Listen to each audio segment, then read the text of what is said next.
Número uno, el derecho es la base de la sociedad y de una sana convivencia, de un mundo con menos complicaciones. En la medida en la que la empresa conoce su realidad, puede tomar mejores decisiones más humanas que estén apegadas a derecho. Si es una empresa que tiene políticas de inclusión, genera un ambiente laboral de equidad, podríamos estar hablando de alguien que no solamente se dedica a dar un discurso de equidad, que una persona que no está bien emocionalmente hablando, difícilmente podría generar una labor económica o laboral de manera positiva, ¿no? Sí. El impacto en ambos lados repercute directamente en el trabajo. Que los directores, los líderes, son quienes tienen la capacidad, laboralmente hablando, de traer nuevas políticas de inclusión, de generar cambios dentro de una empresa. Sí. El interés superior de la niñez consiste en que gobierno, trabajadores sociales, poder judicial, sociedad, padres de familia,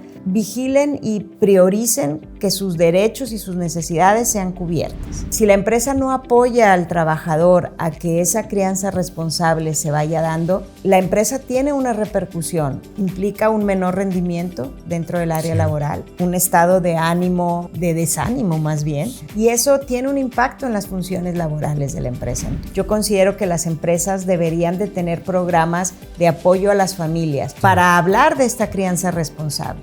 Y es ahí donde la empresa puede abonar a que esas condiciones se den. En un día de home office, para comer con los hijos, liberi sunt futura orbis. Los niños son el futuro del mañana. Y si yo desde ahorita invierto en una persona que el día de mañana se va a convertir en un ciudadano de excelencia, en alguien empático, con ética, honesto, pues el día de mañana yo voy a recibir los réditos de esa inversión. Claro. Que el capital humano es la parte esencial de una empresa. Si como empresario inviertes en tu capital humano, inviertes en tu gente, no hay duda de que los resultados a obtener sean positivos.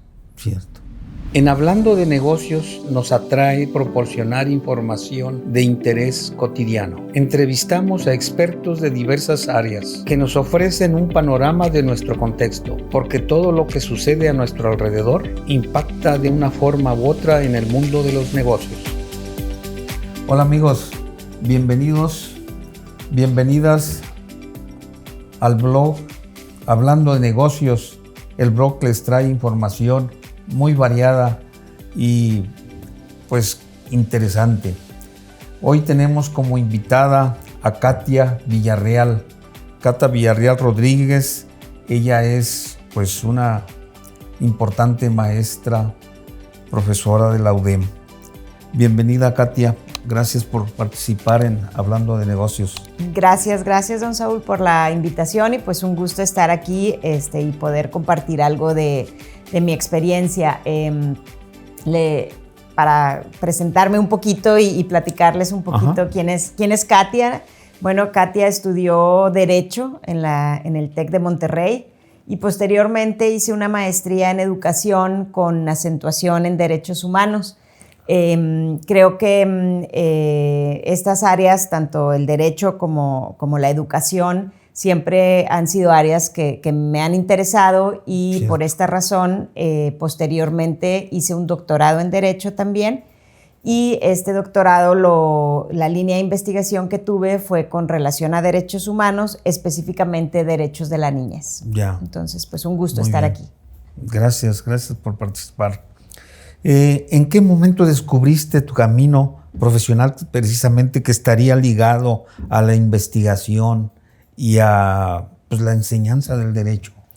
Sí, como platicábamos antes de iniciar la entrevista, desde chiquita siempre tuve la firme idea de que quería estudiar Derecho, pero siempre he estado dentro del área de educación. Tengo más de 30 años impartiendo clases y he dado clases en todos los niveles. Debo reconocer que el que más me gusta es precisamente ya sea licenciatura o posgrado, pero creo que hay una conexión y yo le decía esta frase que suelo decir a mis alumnos, que es que todos deberíamos de estudiar 2 años de Derecho y luego la carrera que cada quien elija. Sí, es un buen tema ese.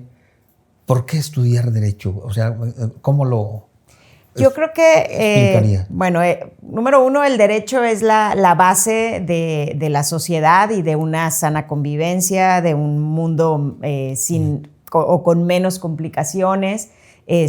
Pero además, hoy, desde la perspectiva de derechos humanos, pues es lo que nos permitiría conocer nuestros propios derechos y respetar los derechos de otros, ¿no? Entonces, si me voy a las primeras etapas de la vida de un niño, anteriormente la materia de formación cívica y ética era una materia esencial dentro de la primaria, luego la quitaron, luego regresó, pero creo que si no tenemos esa base del derecho y ahora del derecho humano, difícilmente podemos el día de mañana como empresarios, ingenieros, médicos, acertar en esas áreas, ¿no? Ya, qué interesante, bien. Qué interesante punto de vista. La UDEM reconoce tu labor formando líderes con sentido ético. Para ti, ¿qué significa realmente ejercer un liderazgo con sentido humano? Yo creo que el sentido humano inicia a partir del momento en el que ponemos a la persona como el centro del todo, ¿no? En cualquiera de las áreas en las que nos podamos desarrollar, si yo considero al dar una clase que mis alumnos son el centro y quien tiene esa necesidad de aprender, esa necesidad de conocer más, eso me permite un mejor desarrollo, como si en una empresa pones al trabajador como el punto de partida también. Cierto. Muy bien. Dirigir programas de posgrado implica adaptarse a un entorno profesional cambiante. ¿Cuál ha sido para ti el mayor reto en este proceso? Definitivamente el alumno de posgrado, a diferencia de la mayoría de los estudiantes en una licenciatura o en un nivel profesional, es un estudiante que trabaja y estudia, que en muchas ocasiones se costea sus estudios o que consigue una beca a través de su trabajo para estudiar. Entonces es un estudiante exigente. Y creo que el mayor reto está precisamente en lograr esa satisfacción a la exigencia académica que buscan. Yo le llamaría como en esa pertinencia y calidad, mantener una calidad alta para que el estudiante sepa que lo que está invirtiendo está redituando, ¿no? Cierto. Bien. En un mundo tan dinámico como el actual, ¿cuál consideras ¿qué cualidades consideras esenciales en un profesional moderno que quiere ejercer con impacto? Yo creo que en la actualidad los jóvenes en general y en este caso los estudiantes de posgrado saben que para impactar a la sociedad ahora sí que hay que regresar a este viejo dicho que dice hay que predicar con el ejemplo, ¿no? Y entonces ellos buscan ser focos de atención, buscan imponer estas nuevas visiones de vida que tienen, pero lo hacen con el ejemplo, levantando su voz, expresando sus ideales, compartiendo sus convicciones. Ya, cierto. Qué bien. Tu trabajo te conecta con organizaciones, empresarios y temas sociales. ¿De qué manera esas experiencias han transformado tu forma de enseñar derecho? Yo creo que el tener como esa posibilidad de relacionar la vida real con lo que sucede en el aula, ¿no? También se los digo en ocasiones a los alumnos, no podemos quedarnos con lo que leemos o con lo que vemos en una ley si no apreciamos lo que está allá afuera. Entonces, el poder tener ese contacto con otras universidades y otras organizaciones te permite saber si lo que está sucediendo en papel realmente aplica a la realidad. Sí, ¿verdad? Bien. Hoy se escucha cada vez más el concepto de derechos humanos en las empresas. Desde tu experiencia, ¿qué significa realmente aplicarlo en la práctica? Sí, me voy a ir así como un pie atrás, ¿verdad? Los derechos humanos, aquí en México hubo un parteaguas muy importante a partir del 2011, que es cuando se integran y se reconocen ampliamente en la Constitución.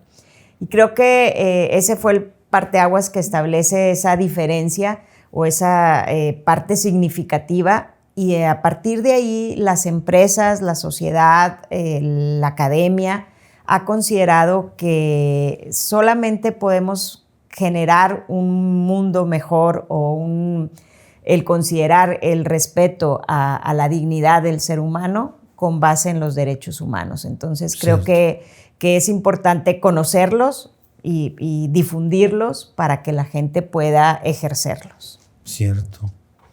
En tu visión, ¿qué pesa más en la vida real de una empresa?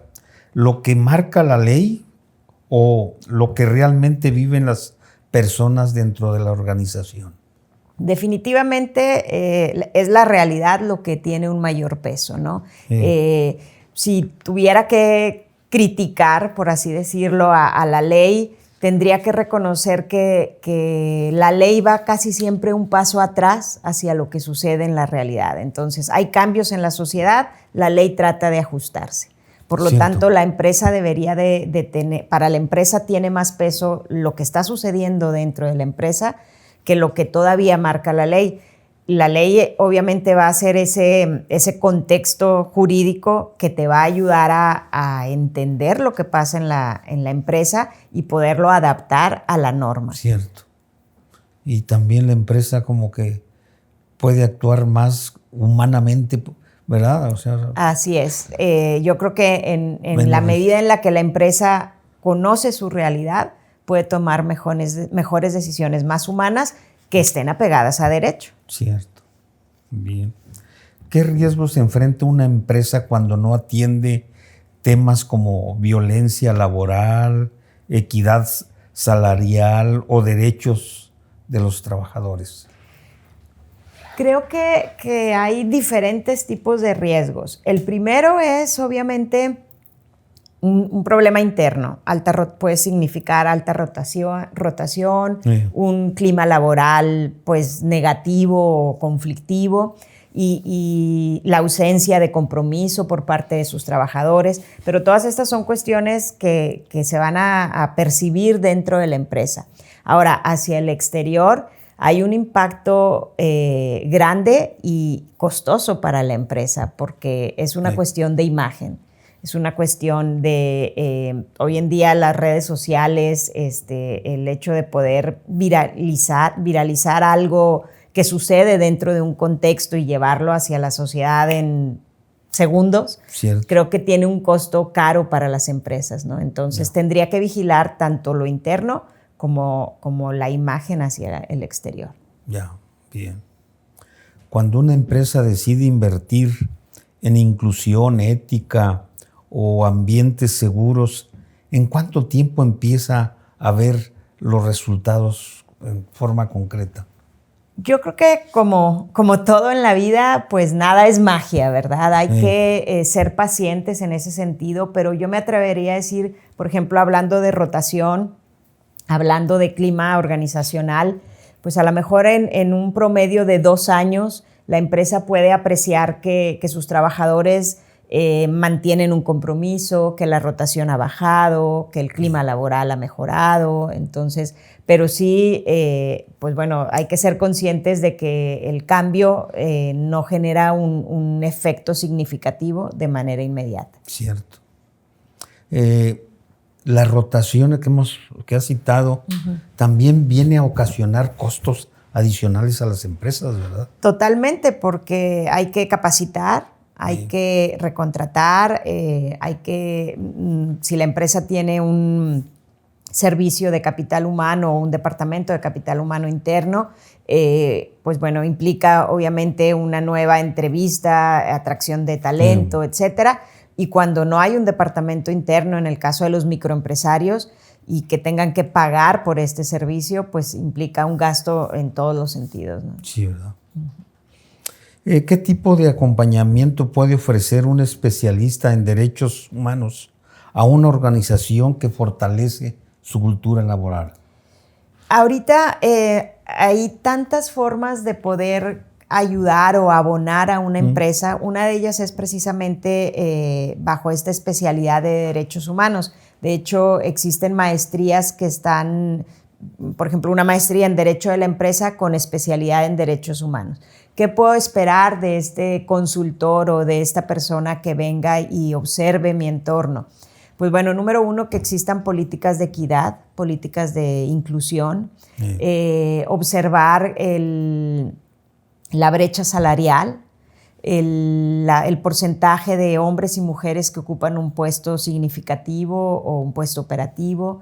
Entonces, toda esa estrategia, primero un análisis o una observación y luego la estrategia de cambio en ese sentido, pues es lo que podríamos esperar de un especialista en derechos humanos. Ya, cierto. ¿Consideras que las empresas mexicanas ya están reconociendo el valor de la ética y la inclusión con factores que impactan sus resultados? Sí, yo creo que definitivamente hoy en día las empresas han ido avanzando en este sentido y puede ser debido a dos factores. Uno, obviamente, pues a lo mejor un poquito de presión social por una mejor imagen, por un mejor ambiente laboral, pero también creo yo que los empleados están también adaptándose a este cambio de vida, ¿no? Y de alguna forma, de manera interna, promueven este cambio y esta mejora dentro de la empresa. Yeah. Y si hiciéramos, no sé, una comparación de nuestro México con relación a otros países, digamos, europeos o asiáticos, ¿cómo nos calificaríamos aquí? Pues considerando la pregunta entre europeos y asiáticos, definitivamente Europa nos lleva ventaja en algunos sentidos, sobre todo en esta parte de equidad de género. La diferencia de sueldos también no es tan marcada entre hombre o mujer. Entiendo que específicamente, por ejemplo, en España la diferencia más bien es marcada en puestos hacia directivos y puestos de nivel medio. Ahí hay un gap más grande de diferencia. En otros países asiáticos o de Oriente quizá no existen tantas políticas todavía de igualdad de género, pero pues esto es un movimiento mundial, por así decirlo, ¿no?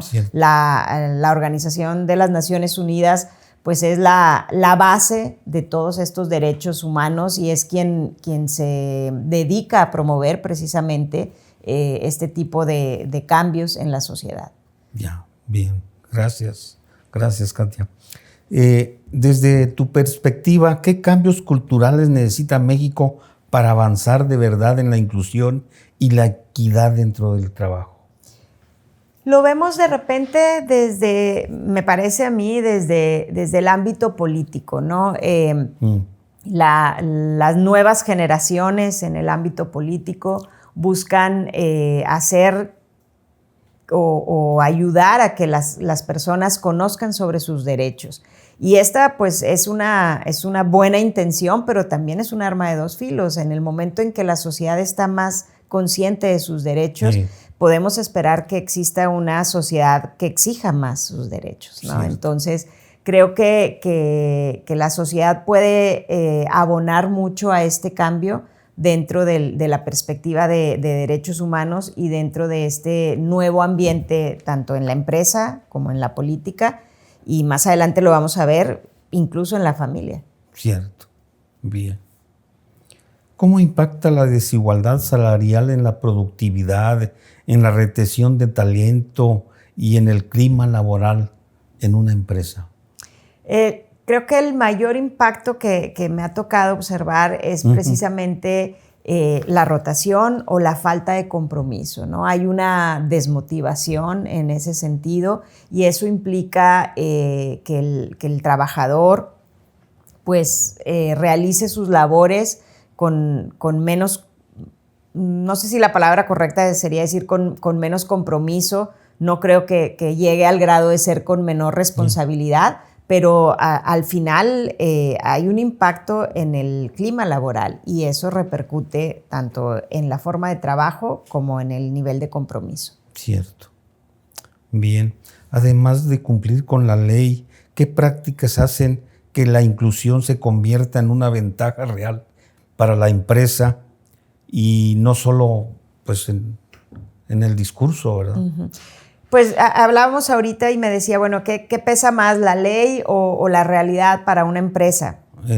Creo que para hablar que no solamente estamos dirigiendo un discurso de derechos humanos, tendríamos que hablar de la realidad de lo que sucede en la empresa. Entonces, si es una empresa que tiene políticas de inclusión, si es una empresa que genera un ambiente laboral de equidad, si es una empresa que busca repartir de diferentes formas o dentro de un ambiente de diversidad los puestos, las funciones y las acciones que su personal realice, podríamos estar hablando de alguien, o en este caso una empresa, que no solamente se dedica a dar un discurso de equidad, sino que lo ves palpable en sus políticas y en sus acciones.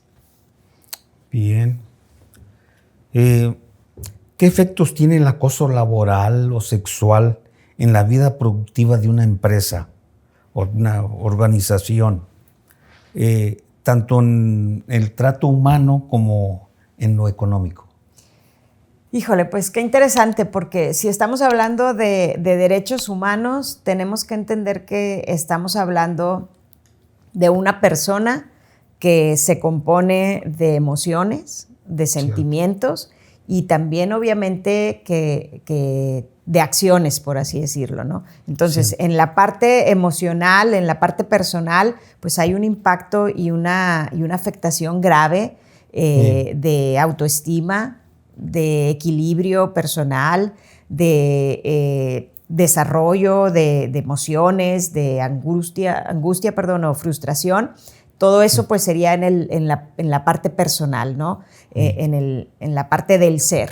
Ahora, en la parte del hacer está comprobado y hay cantidad de estudios psicológicos que avalan que una persona que no está bien emocionalmente hablando difícilmente podría generar una labor económica o laboral de manera positiva, ¿no? Sí, entonces, pues el impacto en ambos lados repercute directamente en el trabajo. Cierto. Los resultados que se tienen son diferentes de una persona feliz, contenta, a una que está... Totalmente, que alguien que está en medio de una crisis, ¿no? Y más si estamos hablando de una cuestión de acoso sexual o de violencia laboral. Cierto, qué bien.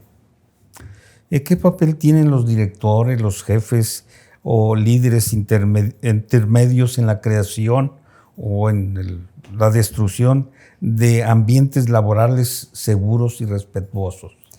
Pues el papel de ellos es fundamental. Yo creo que los directores, los líderes, son quienes tienen la capacidad, laboralmente hablando, de traer nuevas políticas de inclusión, de generar cambios dentro de una empresa. Entonces, obviamente, gran parte de la responsabilidad recae en ellos.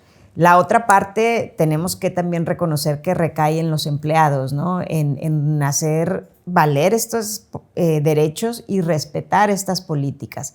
Pero definitivamente no es el papel del empleado traer un cambio a la empresa con respecto a políticas de inclusión o de igualdad de género o de disminuir la brecha salarial. Esto nace a partir de directores y empresarios o dueños de las empresas. Cierto. ¿Consideras útil crear certificaciones de derechos humanos empresariales que beneficien concretamente para obtener, pues podrían obtener las organizaciones beneficios al contar con ellos, ¿qué no? Sí, definitivamente tener una empresa o certificadora que reconozca las acciones que una empresa, o más bien un organismo certificador que reconozca las acciones que una empresa realiza, sería positivo y sería de alto valor tanto para empresa como para empleado. Quizá ese sería el paso 3 o el paso 4. Creo que el paso 1 sería empezar a generar el cambio, que es algo que ya está ocurriendo. El paso 2 sería contar con especialistas o consultores que puedan generar estrategias y cambios dentro de una empresa. Y una vez que esto se vaya logrando, entonces el paso 3 sería poder generar una empresa que certificara dichos cambios. Y a lo mejor, y más adelante, se me notará más todavía esta parte soñadora que tengo dentro de mi mundo de expectativas positivas para la sociedad. Pues el paso 4 sería que hubiera beneficios incluso de gobierno para las empresas que tienen estas estrategias, ¿no? Sí, ¿verdad? Ojalá lleguemos ahí. Así es. En tu experiencia, ¿la academia y la empresa ya se comprometen mejor en estos temas o aún queda algún camino por recorrer? Ha habido un cambio. Cada vez más veo esta conexión entre empresa y academia. Por nuestra parte en la universidad, constantemente tenemos visitas de despachos, empresarios, representantes de grandes empresas o empresas internacionales que tratan de hacer conscientes a los estudiantes de lo que se espera de ellos allá afuera, pero también tratan de hacerles ver a los estudiantes qué ofrece la empresa para ser considerado un buen lugar de trabajo, ¿no? Sí. Entonces, yo creo que cada vez hay una mayor comunicación entre academia y empresa, y eso repercute de manera positiva en decir, bueno, cada vez se entiende más qué es lo que se busca desde la perspectiva de derechos humanos dentro de una empresa. Ya, cierto, qué bien. Tu trabajo de investigación aborda el interés superior de la niñez. ¿Cómo se conecta este principio con la responsabilidad social de las instituciones y de las empresas?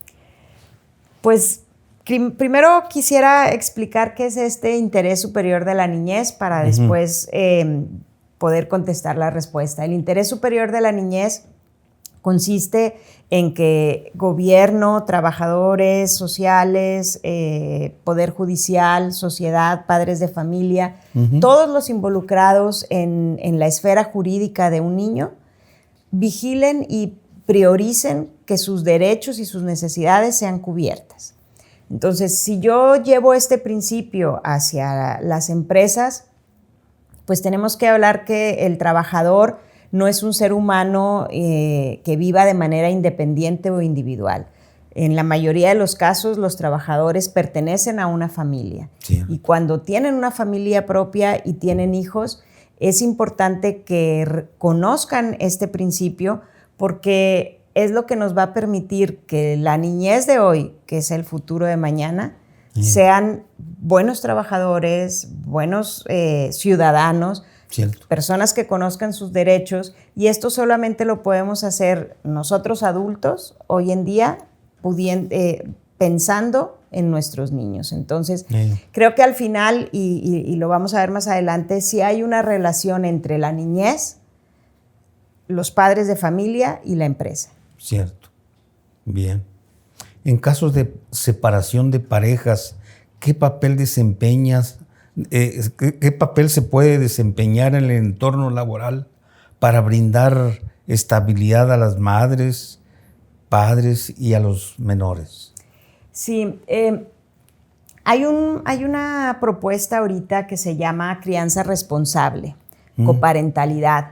¿Esto qué implica? Que papá y mamá puedan ser quienes estén a cargo de los hijos de manera compartida. Entonces, si yo quiero llevar esto a la empresa, cuando la familia está unida o cuando la pareja viven juntos, pues podríamos decir que es sencillo llevar esta crianza. Sí. Pero cuando la pareja se separa, entonces esta crianza responsable debería de seguir funcionando, pero es más difícil. Y si a eso añado que papá y mamá o ambas partes trabajen dentro de una empresa y la empresa no apoye de manera significativa, permitiendo alguna salida flexible, participación en los eventos de los niños, cuidados o atención médica en caso de enfermedad de uno de los hijos. Si la empresa no apoya al trabajador a que esa crianza responsable se vaya dando, la empresa tiene una repercusión y lo vemos en el hecho de una madre soltera o un padre soltero que tenga toda la carga de los hijos de su lado.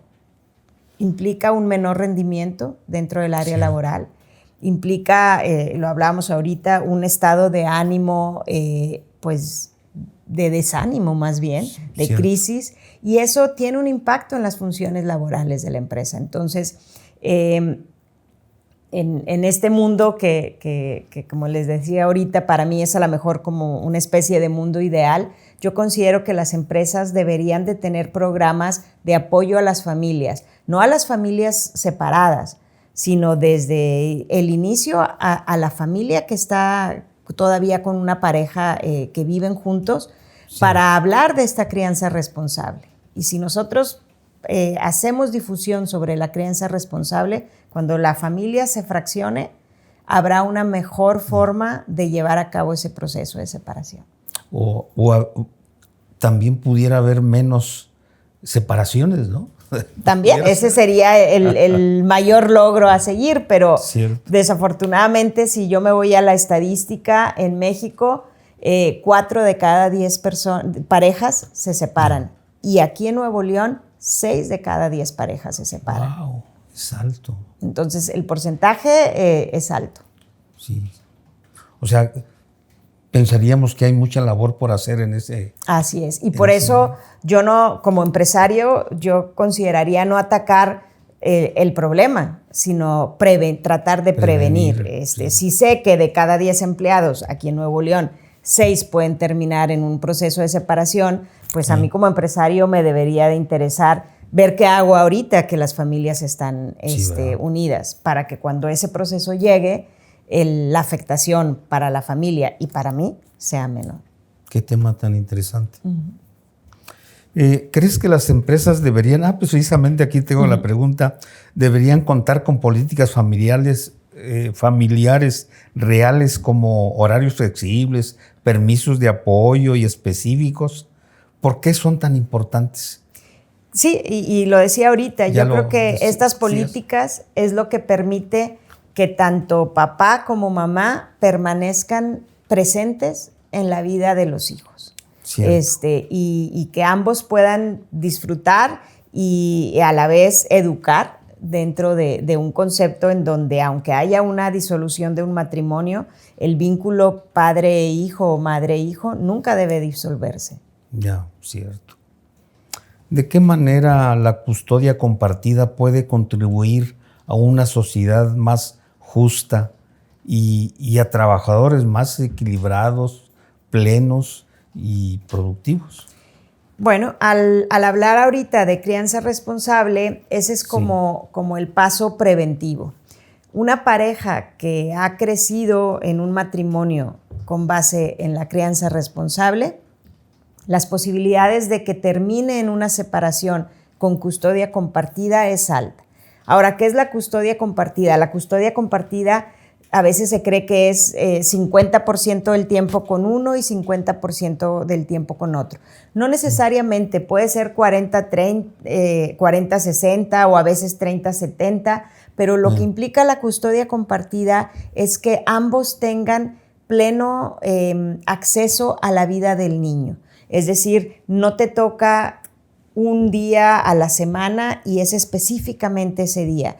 Tú puedes ver al niño en las condiciones que se te presenten y es ahí donde la empresa puede abonar a que esas condiciones se den. En un día de home office para convivir comer con los hijos, en un día de poder acudir a un partido de fútbol o a una academia de danza a ver a las niñas. Cualquiera de las funciones que la empresa pudiera tener con horarios flexibles y con apertura para que los padres puedan socializar con los hijos, eso sería de gran provecho. Sí, ¿verdad? Cierto, qué bien. Buenas ideas. Apoyar a la niñez desde las leyes, la educación y en el ámbito laboral puede considerarse una inversión inteligente para el desarrollo social.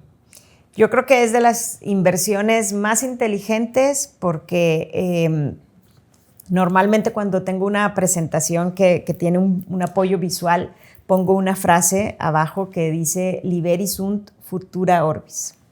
¿Qué quiere decir eso? Los niños son el futuro del mañana.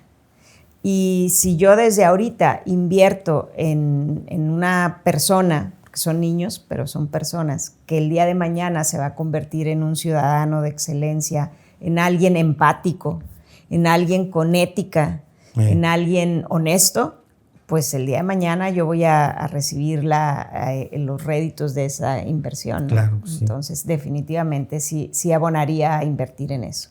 Bien, gracias. ¿Qué mensaje le darías a empresarios y emprendedores que aún dudan adoptar políticas éticas, inclusivas o centradas en la dignidad de las personas?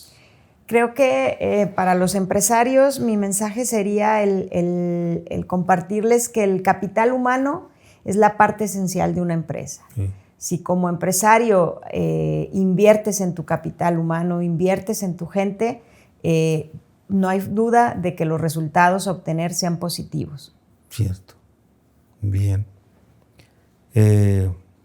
Y los emprendedores que también lo tomen en consideración. Y que así es, que lo tomen en consideración. Y creo que en el caso de los emprendedores, agregaría que ahí todavía no hay un capital humano formado, cierto, pero entonces tienen la oportunidad de iniciar desde cero en ese proceso de un ambiente laboral y un clima organizacional sano, equitativo y con perspectiva de derechos humanos. Qué bien.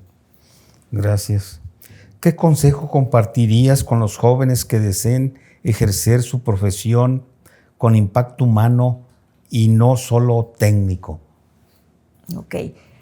Pues bueno, yo creo que a los jóvenes les diría que siguieran trabajando desde su perspectiva ética, siguieran levantando la voz para ejercer y hacer valer sus derechos, pero no dejaran de lado el humanismo.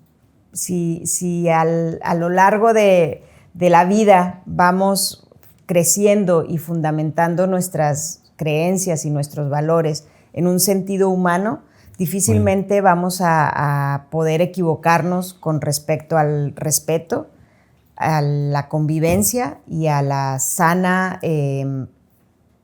inversión de crear el día de mañana una empresa ética y humana. Sí, ¿verdad? Ya sería de gran éxito, seguramente. Si tuvieras que definir el principal reto de liderazgo del futuro en una sola frase, ¿cómo lo expresarías, Katia?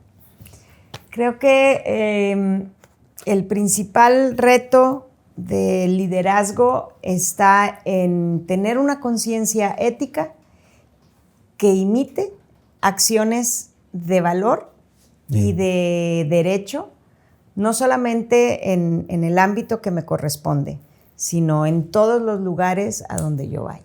Cierto. Muy bien. Gracias. Pues creo que hemos tratado muchos temas sobre el aspecto de los derechos humanos y ya se nos agota el tiempo, pero ¿nos faltaría algo? ¿Te faltaría algo que quisieras agregar a esta entrevista? No, pues principalmente primero agradecer la oportunidad y el espacio. Creo que lo que estamos haciendo de informar, de compartir, es este granito de arena que nosotros podemos poner en la sociedad y es lo que puede hacer que la gente que nos escuche, que los estudiantes, que los empresarios sientan esa inquietud de mejorar cada día, ¿no? Y creo que eso es la labor de todos, ¿no? Incluyéndonos, obviamente, nosotros mismos, tratar de ser mejores y tratar de predicar con el ejemplo. Muy bien, gracias. Gracias. Predicar con el ejemplo, exactamente. Gracias. Muy bien. Gracias, amigos, amigas, por seguirnos, por vernos. Como pueden deducir, hoy tratamos un tema de más interesante que concierne prácticamente a toda la sociedad. Vean este video, compártanlo a la gente que le pueda servir y yo pienso que va a llevar información muy importante. Hasta pronto, que la pasen bien y gracias. Gracias.